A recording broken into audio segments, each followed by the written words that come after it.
ఈ అద్భుతమైన కార్యక్రమానికి విచ్చేసిన ప్రతి ఒక్కరికి హృదయపూర్వక నమస్కారాలు.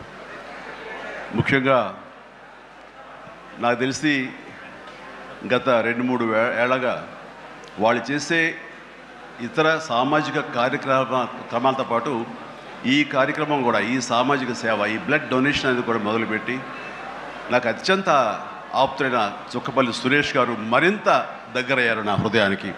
ఈ సందర్భంగా ఇంత చక్కటి కార్యక్రమం, ఇంత సేవా కార్యక్రమం చేస్తున్న నా మిత్రుడు, సోదరుడు చుక్కపల్లి సురేష్ గారికి నా హృదయపూర్వక ధన్యవాదాలు, నమస్కారాలు తెలియజేస్తున్నాను. అలాగే ఆయనకి కుడి ఎడమలుగా ఆకాష్, అవినాష్ ఇద్దరు అత్యుత్తమ కుమారులు. వాళ్ళు ఈ కార్యక్రమాన్ని వాళ్ళ భుజస్కంధాల మీద వేసుకుని దీన్ని ఇంత చక్కగా, ఇంత పెద్ద ఎత్తున, ఇంత మెగా బ్లడ్ క్యాంప్ చేయటం అన్నది, దానికి ఎంతో కొంత సహకరించిన మా చిరంజీవి చారిటబుల్ ట్రస్ట్కి ఎనలేని సంతృప్తిని ఇచ్చావు. తద్వారా నాకు ఎంతో సంతోషాన్ని మిగిల్చావు అవినాష్. So wonderful. అండ్ ఈ రోజున ఇది కార్యక్రమానికి విచ్చేయటమే కాకుండా బ్లడ్ డొనేట్ చేసిన బిడ్డలాంటి తేజాకి నా హృదయపూర్వక ధన్యవాదాలు తెలియజేస్తున్నాను. And excellent. నేను అడిగింది ఫస్ట్ టైం అని కాదు, ముందు నుంచి ఇచ్చాను. సో బతికిపోయావు. లేదంటే కనుక నన్ను ఇన్స్పిరేషన్ కానీ బయట మాట్లాడుతుంటావు, ఈ బ్లడ్ డొనేషన్ దాంట్లో తీసుకోలేదేమనుకోను. Wonderful. Please keep rocking. And ఇక్కడ ఇచ్చేసినటువంటి సంయుక్త గారికి, అలాగే Chiranjeevi charitable trust chief medical officer doctor Madhavi, నా చెల్లి, తనకి, అండ్ ఈ కార్యక్రమాన్ని ఇంత బాగా నిర్వర్తించడానికి పరోక్షంగా ప్రతి పురుషుడు వెనక ఒక స్త్రీ ఉండాలి, దానికి మిసెస్ సురేష్ గారికి, వారి ఇతర సిబ్బందికి నా హృదయపూర్వక ధన్యవాదాలు తెలియజేస్తూ, మరీ ముఖ్యంగా ఈరోజు నేను మెన్షన్ చేయాల్సింది, ఇక్కడ ఈ కార్యక్రమానికి విచ్చేసి దాదాపుగా 1000 మంది సాయంత్రం లోపల బ్లడ్ డొనేట్ చేస్తుంటే రక్తదాతలకి నేను మరీ మరీ మరీ శిరస్సు వంచి నమస్కరిస్తున్నాను. వాళ్ళు ఈ రోజున బ్లడ్ ఇవ్వటం అన్నది కేవలం వాళ్ళకి ఎనలేని సంతృప్తి వస్తుంది, కానీ ఆ బ్లడ్ మూలంగా ఒక ప్రాణం కాపాడబడుతుంది. ఇది నేను ఎప్పటి నుంచో ఎన్నో ఏళ్లబట్టిగా నేను అనుభవిస్తున్నటువంటి గొప్ప ఫీలింగ్ ఇది నాకు. అంటే చాలాసార్లు చెప్పాను, కానీ ఎప్పటికప్పుడు కొత్త జనరేషన్, కొత్త యువకులు వస్తున్నారు కాబట్టి నేను మళ్ళీ చెప్పాల్సినటువంటి ఆవశ్యకత ఎంతైనా ఉంది. ఎందుకంటే ఇది చాలామందికి స్ఫూర్తినిచ్చే ఒక అంశం. ఈ చెప్పబోయే ఈ విషయం ముఖ్యంగా ఒక జర్నలిస్ట్ సోదరుడికి నేను ఆజన్మాంతరం రుణపడి ఉంటాను. నన్ను థాట్ ప్రవోక్ చేసి నన్ను ఇన్స్పైర్ చేసేటువంటి ఆ ఒక మ్యాగజైన్ సంబంధించిన ఒక జర్నలిస్ట్ రాసిన ఒక రైటప్ నాలో ఈ స్పృహ నాకు వచ్చేలాగా, నేను ఈ బ్లడ్ డొనేషన్ వైపు డ్రైవ్ అయ్యేలాగా ఆ ఆర్టికల్ నాకు ఎంతో దోహదపడింది. సో ఆ రాసిన మనిషి ఎవరో ఏమిటో నేను మళ్ళీ ఎప్పుడు కలవలేదు, కానీ ప్రతిసారి అతను తలుచుకుంటూనే ఉంటాను. ఈ సందర్భం కూడా అతనికి నా హృదయపూర్వక ధన్యవాదాలు తెలియజేస్తాను ఆ జర్నలిస్ట్ సోదరుడికి. ఎందుకంటే మా అందరికీ సేవ చేయాలని ఉంటుంది, కానీ ఎలా చేయాలో తెలియనటువంటి ఒక డోలాయమాన పరిస్థితితో లేదా తొయ్యుకో ఉన్నప్పుడు మీలాంటి వాళ్ళు మాకు ఆ స్ఫూర్తినిచ్చి మాకు డ్రైవ్ చేస్తే కనుక నిజంగా అది పెద్ద మీరు సహాయం చేసినట్లు. అలాగా ఒక 27 సంవత్సరాల క్రితం బ్లడ్ దొరకక అనేక మంది ప్రాణాలు కోల్పోతున్నారు. అది ప్రసవం సమయంలో కానివ్వండి, అయితే ఈ యాక్సిడెంట్ సమయంలో కానివ్వండి, అలాగే తలసీమ వ్యాధిగ్రస్తులు కానివ్వండి, క్యాన్సర్ పేషెంట్స్ కానివ్వండి, ఇలాగ రకరకాల వ్యాధిగ్రస్తులు చనిపోతున్నారు అని తెలిసిన తర్వాత బ్లడ్ దొరకదా, బ్లడ్ ఇవ్వరా, ఎంతమంది ఉన్నారు, ఎందుకు ఇవ్వలేరు అన్న థాటు నన్ను ఎప్పుడు తొలుస్తూ ఉండేదన్నమాట. సో మన ఫ్యాన్స్ని మనం వేరే వాటికి డ్రైవ్ చేసే కంటే వేరేగా వాళ్ళని వాడుకుంటూ మన కీర్తి మరింత పైకి ఎదిగేలాగా వాడుకునే కంటే వాళ్ళని ఈ బ్లడ్ డొనేషన్ వైపు మనం మళ్లించగలిగితే కనుక, వాళ్ళు అత్యంత శక్తివంతమైన మనుషుల్ని సామాజిక సేవ వైపు మనం డ్రైవ్ చేయగలిగితే, వాళ్ళని ఛానలైజ్ చేయగలిగితే కనుక ఆ కన్న తల్లిదండ్రులు కానీ, ఆ సొసైటీలో ఉన్నటువంటి ఇతర వ్యక్తులు కానీ ఆ సమాజంలో వాళ్ళు కానీ వాళ్ళ పట్ల ఉన్న దురభిప్రాయాలని పోగొట్టుకుని మంచి అభిప్రాయం ఏర్పడుతుంది కదా, వాళ్ళకి అల్లని సంతృప్తి వస్తుంది కదా, తద్వారా నేను కూడా ఎంతో సంతృప్తి చెందిన వాడిని అవుతాను, ఒక మంచి పని చేసినటువంటి దానికి నాంది పలికిన వాడిని అవుతానంటూ ఆ రోజున ఇచ్చిన పిలుపు, నిరంతరంగా పెర్సిస్టెంట్గా ఇచ్చిన పిలుపుకి ఈ రోజున వేల మంది, లక్షల మంది ఈ రోజున ఈ కార్యక్రమాల్లో పాల్గొంటూ వస్తున్నారు. ఎనలేని సంతృప్తి పొందడమే కాదు, ఎంతోమందికి ప్రాణాలని కాపాడుతున్నారంటే కనుక అది నాకు చాలా గర్వకారణంగా ఉంది. ఇందాక తేజ సజ్జా అన్నట్లుగా ఈ బ్లడ్ డొనేషన్, రక్తదానం అనేసరికి గబుక్కని స్ఫురించే పేరు చిరంజీవి అన్నారంటే కనుక భగవంతుడు నాకు ఇచ్చిన గొప్ప అవకాశం. ఇలాగా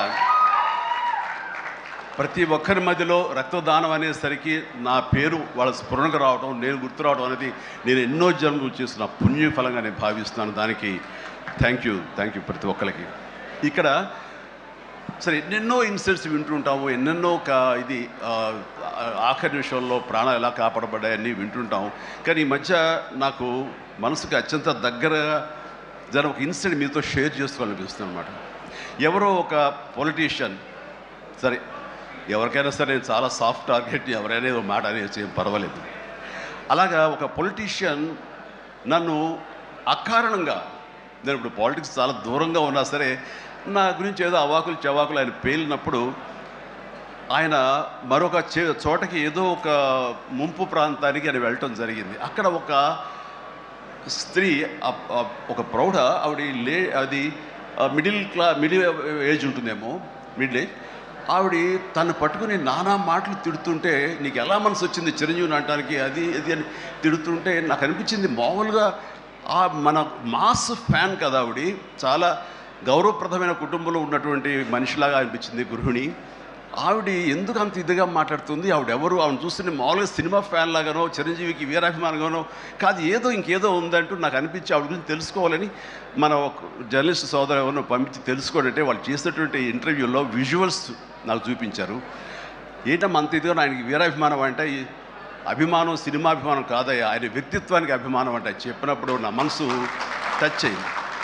ఏంటమ్మా అంత ఇదిగా ఏంటమ్మా ఆయన మీకైనా సహాయం చేశాడు, ఏం చేశాడంటే సహాయం చేయటువంటి అయ్యా, నా బిడ్డ ప్రాణాలను కాపాడాడు అని అన్నప్పుడు ఏ విధంగా ఏంటి అని అన్నప్పుడు నా బిడ్డకి రాజమండ్రిలో దగ్గర ఒక పల్లెటూరుది, రాజమండ్రిలో కానీ కాకినాడలో కానీ నా బిడ్డకి ప్లేట్లెట్స్, డెంగ్యూ వచ్చేసి ప్లేట్లెట్స్ బాగా డౌన్ అయినప్పుడు వితిన్ అవర్స్ నా బిడ్డ కనుక ప్లేట్లెట్స్ సమయానికి అందకపోయి ఉంటే కనుక వాడు ఏమైపోయాడు, పాటిగా దూరం అయిపోయేవాడు. అంటే ఒక 8 ఏళ్ల బాలుని అబ్బాయిని పిలిచి పక్కన కూర్చోబెట్టుకుని ఆ తల్లి చెప్తుంది, మరి ఎవరో చెప్పారు చిరంజీవికి ఫోన్ చేయపోయావమ్మని. నేనేంటి చిరంజీవి ఫోన్ చేయటువంటి, ఎక్కడ నుంచి చేయగలను, ఆయన ఎక్కడో ఉంటాడు, ఎలా చేయాలి ఫోన్ అని తెలియని పరిస్థితుల్లో, లేదమ్మా బ్లడ్ బ్యాంక్ చేయి, వాళ్ళు ఖచ్చితంగా ఎత్తుతారు ఫోను, నీకు కాల్ సహాయం చేస్తారంటే వాడు గంటల్లో కావాలి, అది ఎక్కడో ఉంది హైదరాబాద్లో, ఎలాగొస్తుందో అనుకున్నాను. కానీ అయినా సరే ఎక్కడో ఆశ చావక ఫోన్ చేయడం జరిగింది. ఫోన్ చేసిన తర్వాత అక్కడ స్పందించి అక్కడ సిబ్బంది వెంటనే రాజమండ్రి పరిసర ప్రాంతాల్లో ఉన్న అభిమానులు, ఆ బ్లడ్ గ్రూప్ ఎవరికైతే ఉందో అభిమానుల్ని